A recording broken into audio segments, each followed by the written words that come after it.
glad to be here. You know, we've been getting deep into the history of British intelligence, the British Empire. Cecil Rhodes's last will and testament. Actually, I have that right here with me somewhere. But what we want to talk about today is more of what you heard Alex talking about, I think, in the first hour, which is this figure of Dr. John Coleman and the Tavistock Institute. But before that, I want to give us a reminder of how we got to where we are in terms of this, the erection of this shadow government, this deep state. Where did it come from? How did it get here? Well, remember that the Royal Institute for International Affairs, the Milner Group, the Rothschild Rockefeller Combine decided that there could be a model in the U.S. for how to run an empire of an inner circle and an outer circle, the society of the elect, and then the helpers, that super class that you heard Alex talking about with Rothkopf. That is modeled on this steering committee inner-outer party model that comes out of the Milner-Fabian circles. And so this is also known as the Cecil Block. In 1909, the Milner Group created MI6, and it was chaired first by the Milnerite Secretary of War, Richard Haldane. Its first chief was Mansfield Cumming, who was appointed by FO Undersecretary Charles Harding, protege of the Cecil Block founder, Lord Salisbury. And Cummings is the guy that would sign everything as C. So he was the head of British Secret Intelligence Service at this time. And if you've watched James Bond, you know he has a handler, M. That's representing this Cummings character who would sign everything just as C. They just changed it to M in Fleming's novels. In 1940, the Milner Group was headed by Lord Lionel Curtis, who was in charge of the Foreign Office and controlled MI6. Lord Halifax was at this time Foreign Secretary, and fellow Milnerite member Lord Lothian was British ambassador to the United States.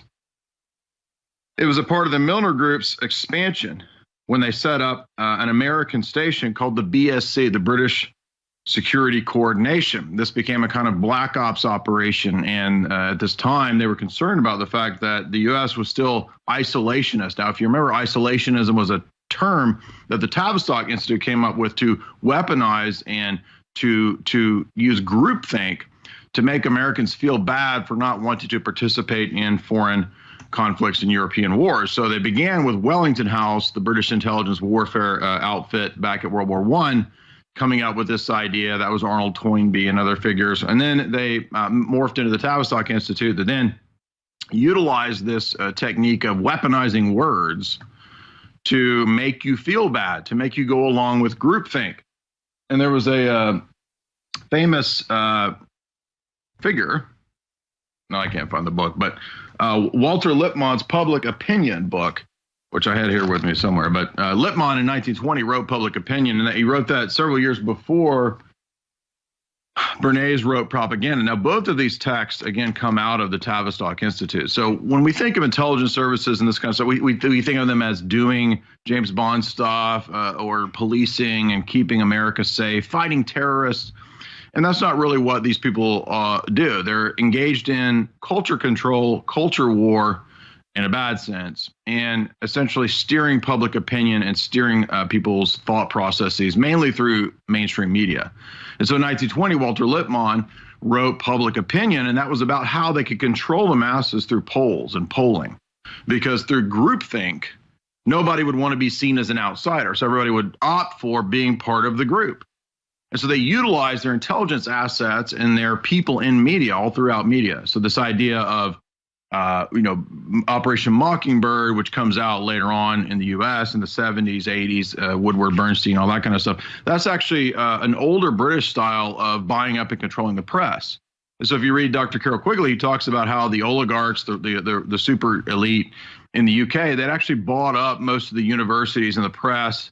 They controlled most of that in the time of Lord Rothschild, Lord Milner, and Cecil Rhodes. So they already controlled the academic university system, and that's where they would recruit people.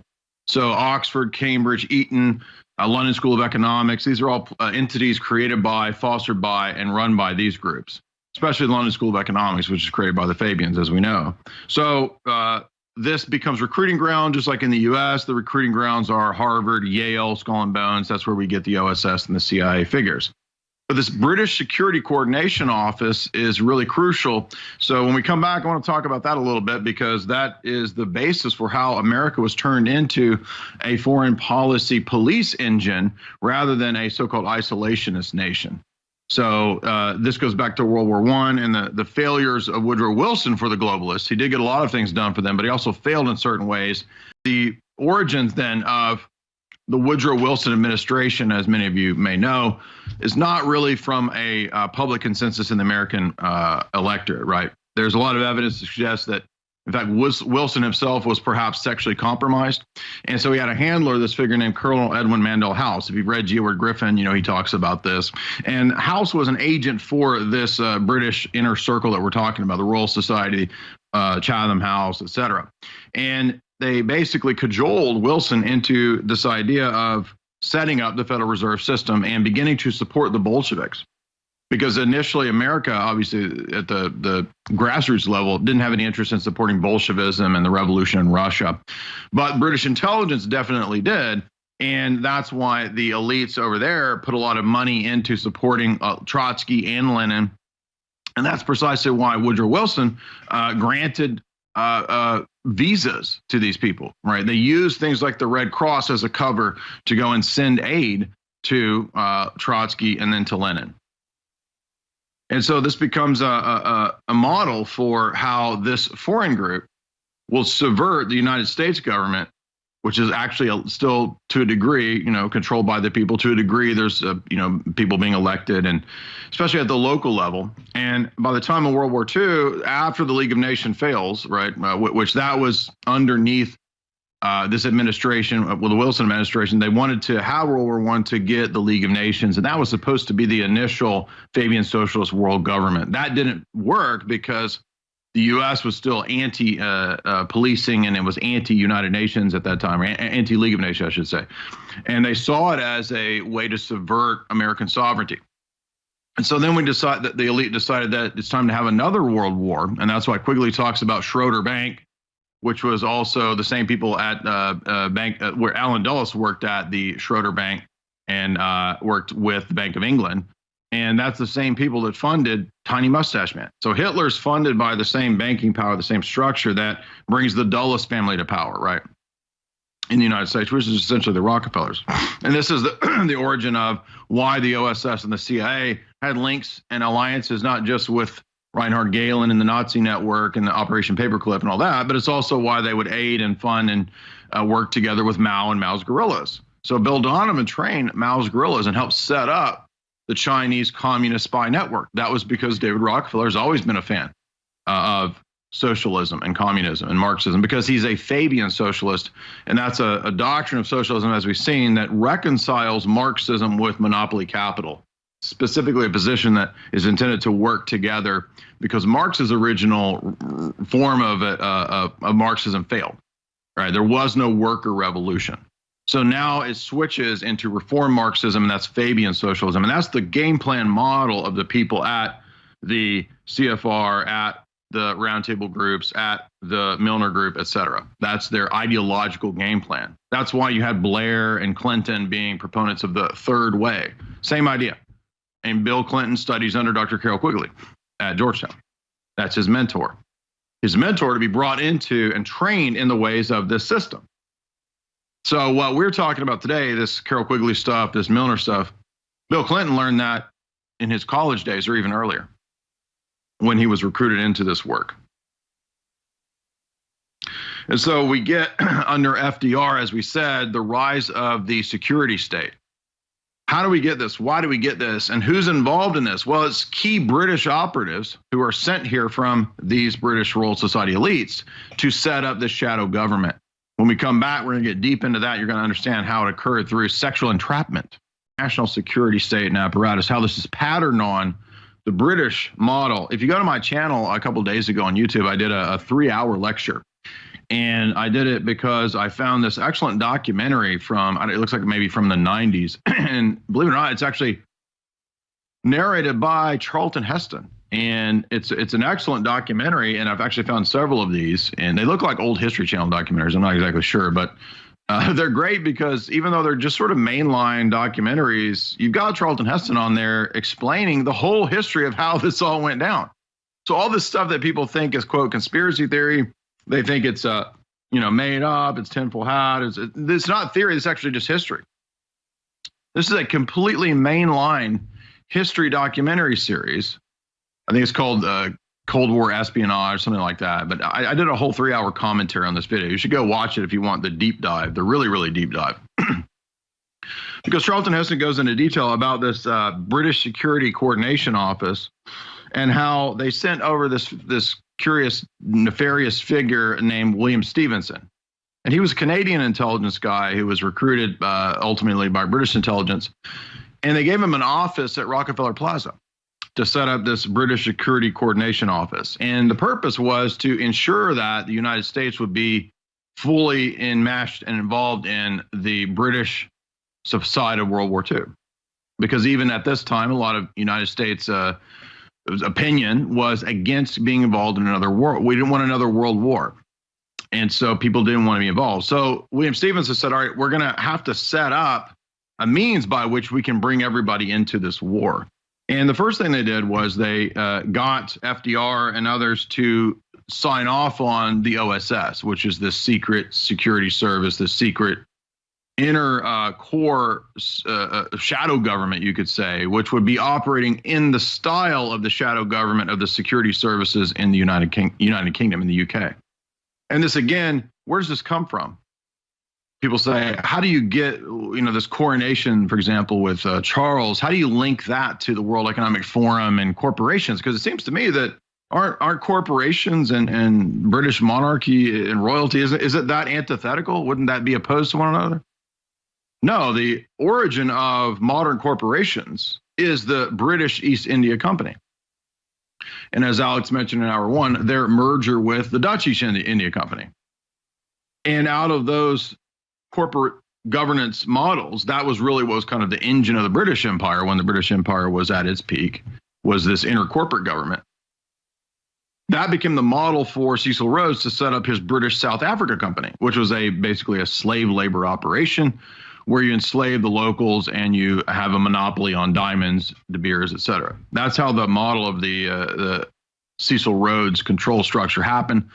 That became the model of how the inner party of the Society of the Elect that he talks about in his last will and testament of Cecil Rhodes. All right, so this is an actual thing. This is where we get Rhodes Scholars. Okay, Bill Clinton was a Rhodes Scholar.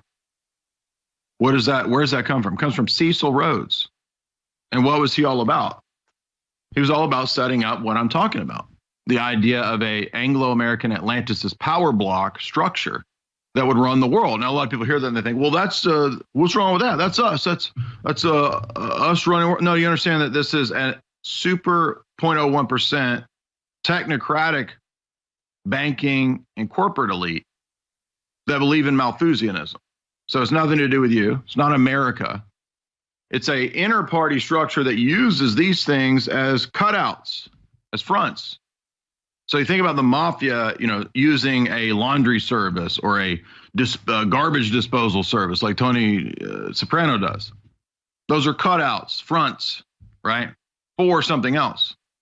From the vantage point of these people, the whole country is a cutout. It's a tool for this operation, for this engine. That's why America's foreign operations and foreign wars don't serve America's interests.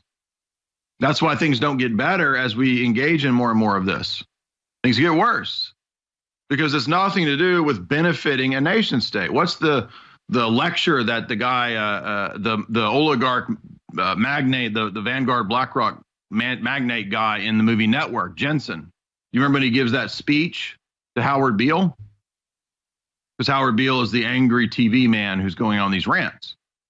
And Jensen, who's doing the corporate merger, taking over the network and selling it to some other big corporate entity, he says, you have messed with the primal forces of nature. There are no nations anymore. There are no people groups. There's one corporation that is coming. And that corporation, he says, a lot of people forget what all is actually in that corporate. It's called the corporate cosmology speech. Right? It's a very famous film clip. He says that what's coming is a corporate installed global technocratic government. And that corporation, that one corporation, Mr. Beale, he says, will give everybody their kibbles and bits. Everybody will get tranquilized. Everybody will be drugged. Everybody will have their entertainment from Megacorp. He says, that's the future, Beale. And he says, and human beings are essentially humanoids. He says they are not actually human anymore. And we have absolutely every intention of mutating them to no longer be human, he says. They will be cogs in this global technocratic system. So that's the link between the coronation of Charles and corporate governance. They're all part of the same structure. And all the Christian LARPing and trappings of that coronation service have nothing to do with Christianity whatsoever. From the vantage point of the state or from the corporate state, those are just other brands to be controlled and used. Christianity is a brand to be used to control people. Yes, this is an excellent scene. Is it possible to play that scene? I don't know if do we have time to play the speech, because it really hammers home everything that I'm saying. Is that can we do that, or is it not doable? I know it's kind of improv here. What's that? Yeah, so maybe when we come back from the break, we can play this amazing sequence. And if you've seen the movie, you'll remember this. It's one of the most memorable scenes probably in all cinema history. And he's pictured at the end of this table because he's sort of a godlike figure, right? We are down here with Beale as this, far removed from the elite, this Vanguard BlackRock sort of CEO character who's giving Beale, the angry TV man who's ranting about, everything being messed up. He's giving him the speech that social Darwinism is what runs the world. And that's the philosophy of the British Empire, right? They're the ones that gave us social Darwinism. And he says that we will rule because we have the Darwinian impetus to rule. And that rulership will be to create a completely homogenized, standardized humanity. In other words, everything that's in Brave New World, right? Because you don't have individuality in Brave New World. He says that the enemy here is the individual, Mr. Beale. The individual is the competitor to the global market that has to be stamped out. And we will homogenize human beings. And we will tranquilize them. And we will mutate them into being cogs. Being programmed. He says they will be programmed robots. And the Faye Dunaway character in the movie represents what Jensen is talking about here, if you've seen the film, right? She is the humanoid, right? She has a love affair, and her lover doesn't understand her because he's an older guy, older generation. He says, you are a humanoid. You're not human anymore.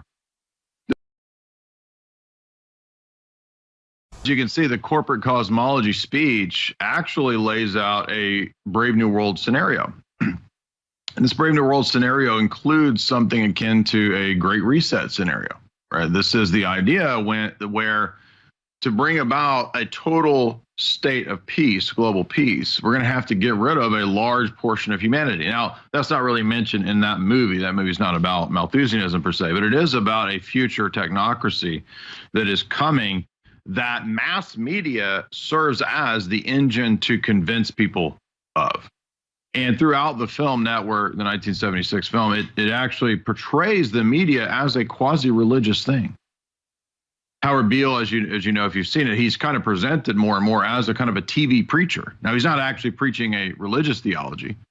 In fact, he actually says at one point that he's teaching kind of a quasi-New Age philosophy where he says that he's discovered his inner light, his prana, he says. And so his job is to get you angry, to get you agitated, to get you upset. And the whole film, I mean, I'm not saying that he doesn't, have good points when he does his lectures and his rants. He does. Many of the lectures are really good. The rants are really good. But the film is actually a satire of the godlike status and place of media as an engine for mind control. And as we pointed out many, many times, the heads of media, when it comes to CBS, ABC, and eventually NBC, they were all from wartime intelligence. They were OSS people, Sarnoff, Haley, and others. And eventually they started bringing in consulting men, admin, consulting agency men, Lipman, Sullivan, Cromwell, lawyers, right? Wall Street. they all sort of combine. That becomes the focus and the locus of the energy behind the original security services in the United States, as people recruited out of these entities and these institutions. Originally, it was a lot of just millionaires, playboys, these kinds of figures in the days of war, adventuring war heroes in the days of Donovan and others. And then it turns into more and more of a corporate structure. And so there's a sort of a merger between Wall Street and the intelligence agencies, because, as Dr. Anthony Sutton says, the corporate sphere, the economic sphere, they're very perceptive and good at understanding how to see other countries as potential markets. So the real motivations for the Bolshevik Revolution ultimately weren't about bringing about communist ideology and equality. There were a lot of communist people that were dupes, really believing the ideology. But that was actually funded and fostered by very wealthy Wall Street corporations, all run out of New York City, as Sutton proves in his book. So what does that mean? Well, that means that the whole purpose of the ideological changes serves a corporate agenda. But that's just one level of understanding this. That's like, even people like Noam Chomsky, who's a kind of a gatekeeper, he understands that level of this. There's a level beyond this, which is this inner party structure that we're talking about, that Quigley writes so extensively about in his books as a member of. He's not at the top of the pyramid, but he's an outer sort of archivist, historian, trainer for this group, training the Rhodes Scholars, people like Bill Clinton, who would then be kind of given a place in this power structure through the Clinton Foundation and so forth, right, as well as Hillary. They serve this agenda of a future global order. So it's not even about just promoting wars for pay to play, right? Hillary talked about that in her emails. Remember that? She wrote an article for Brookings Institute saying that if we go in, we can get Gaddafi's loot. And if you donate to my campaign, I'll divvy it up for you, right? That's pay to play stuff. A lot of people know about that, right? But it's even beyond that, right? It's not just about running big money scams and laundering money and all that. That's a big part of the system, sure. But there's an even longer term plan that we've talked about so much, which is technocracy. And that's based around global reset.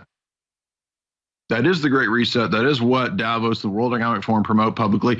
And Klaus and Davos were set up as another one of these arms of these steering committees, the institutes, kind of like Bilderberg. Klaus used to be at Bilderberg, set up by Kissinger and the Harvard Project, the CIA. That's who set up Klaus and all that.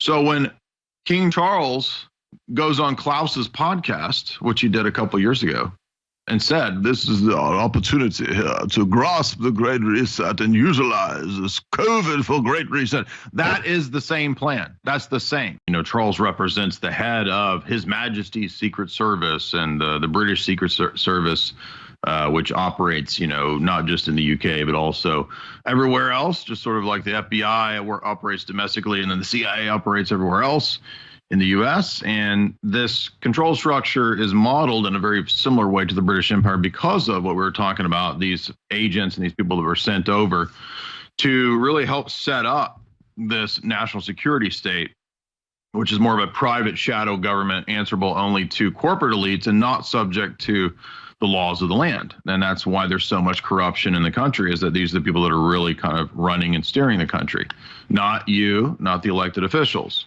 Now, there is still a degree of, control at the local level when it comes to politicians and whatnot. But even those are fast being subverted.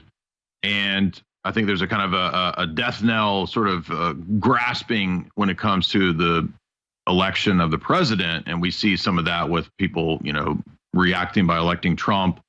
And I think that, Trump is still speaking to that grassroots base that is figuring out something's wrong with the country.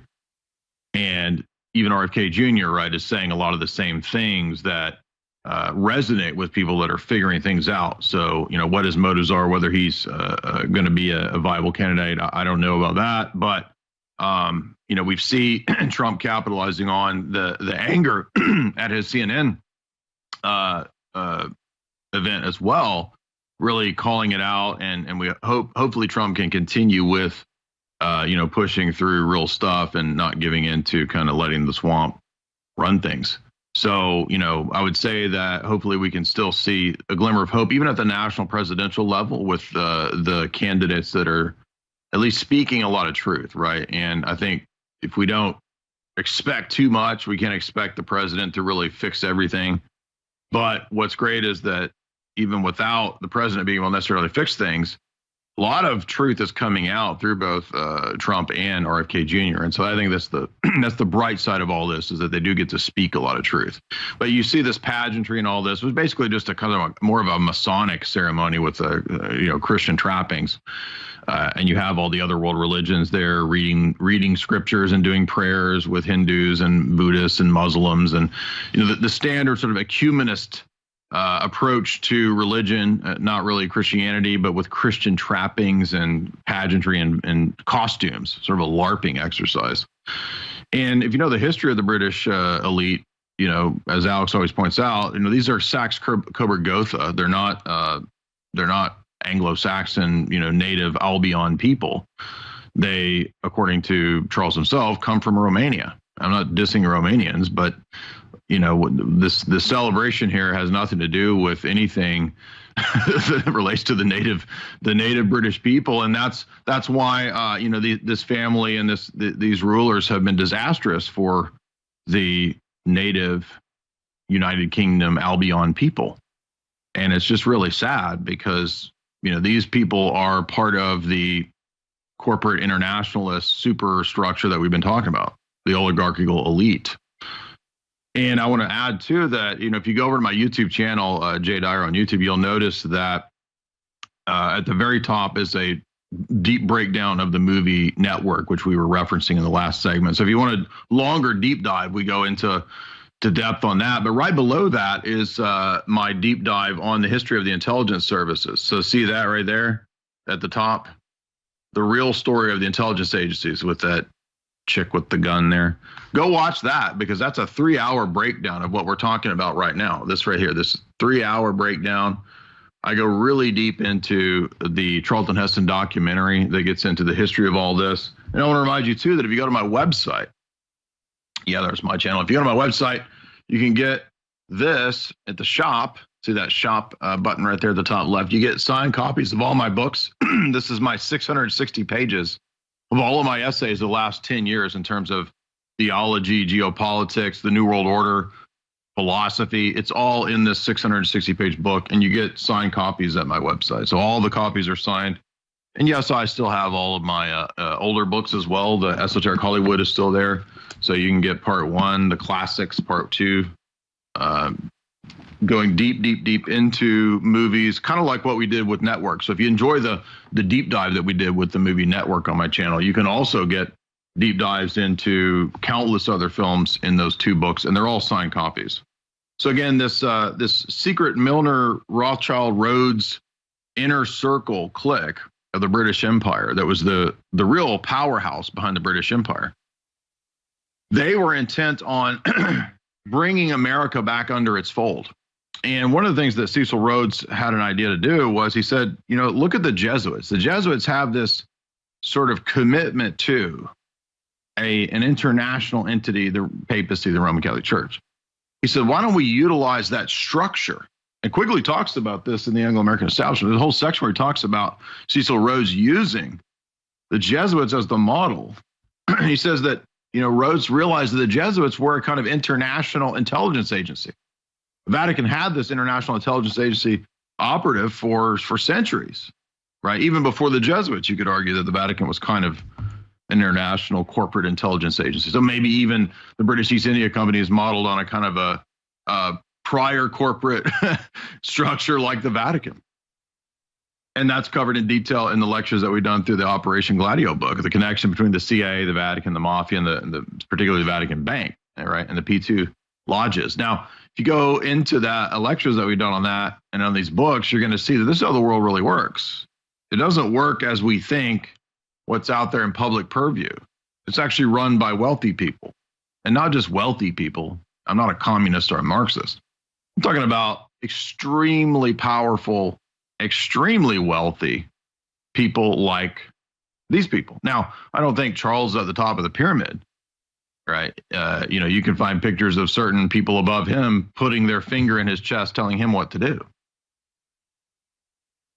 But this family has, I think, billions of dollars in land and holdings. So they certainly do have a lot of wealth and power. They are up there on the power structure. And they're all openly Malthusian, right? Countless quotes. It's not a conspiracy theory. They talk about it. I wish I could come back as a virus and kill off humanity. Can't you guess? Can't you guess? Don't you know? I mean, they talk about it, right? And their cohorts, the people that they made an alliance with in the U.S., the Rockefeller family, Carnegie family, Vanderbilts, Oppenheimers, Guggenheim, all of those wealthy oligarchic robber baron families in the U.S. who made this alliance that makes up the Anglo-American establishment, the Eastern Seaboard elite in particular. They also, shocker, 100% across the board, all believe in Malthusian dysgenics, all of them.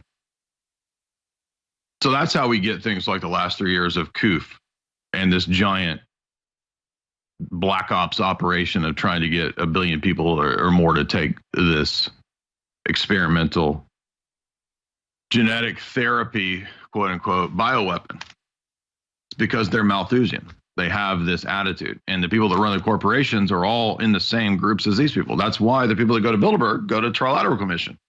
And they also go to the CFR. They're all part of the same steering committees. And this is all public. It's all on record. It is not a conspiracy theory. That's the amazing thing, is that all of this is in public purview, hidden in plain sight. Hidden in plain sight is also a kind of a tactic, a technique that Tavistock talked about. And I mentioned these earlier, but this is not about hidden in plain sight, but here's what I've been telling you, right? Walter Lippmann, Public Opinion. This is about how he wrote this in 1920, even prior to Edward Menezes' famous book on propaganda. Walter Lippmann wrote about controlling people through mass media in 1920. So you think it's a conspiracy theory? Well, the people who run this, the people who produce studies for the Rand Corporation, for the CIA, for the CFR, right? Which what Tavistock does. They produce research and R&D for the power structure. It's just one of many. It's the premier psychological warfare think tank using behavior modification. That's what this is, behavior modification on a mass scale. And, his cohort who wrote Propaganda, Bernays, right, 5 years later, said about this guy that we are controlled by an elite that most people don't know about. Most people don't know who Walter Lippmann is. But yet in the very first page of Propaganda, which is one of the most famous books on this topic by Edward Bernays, we are controlled by an invisible government, a ruling power that has nothing to do with the elected officials. This is the logical result of so-called democracy. We're not a democracy. Republic is not a democracy, different things. But this invisible government, he says, constitutes a true power structure, and nobody even knows the names of these people.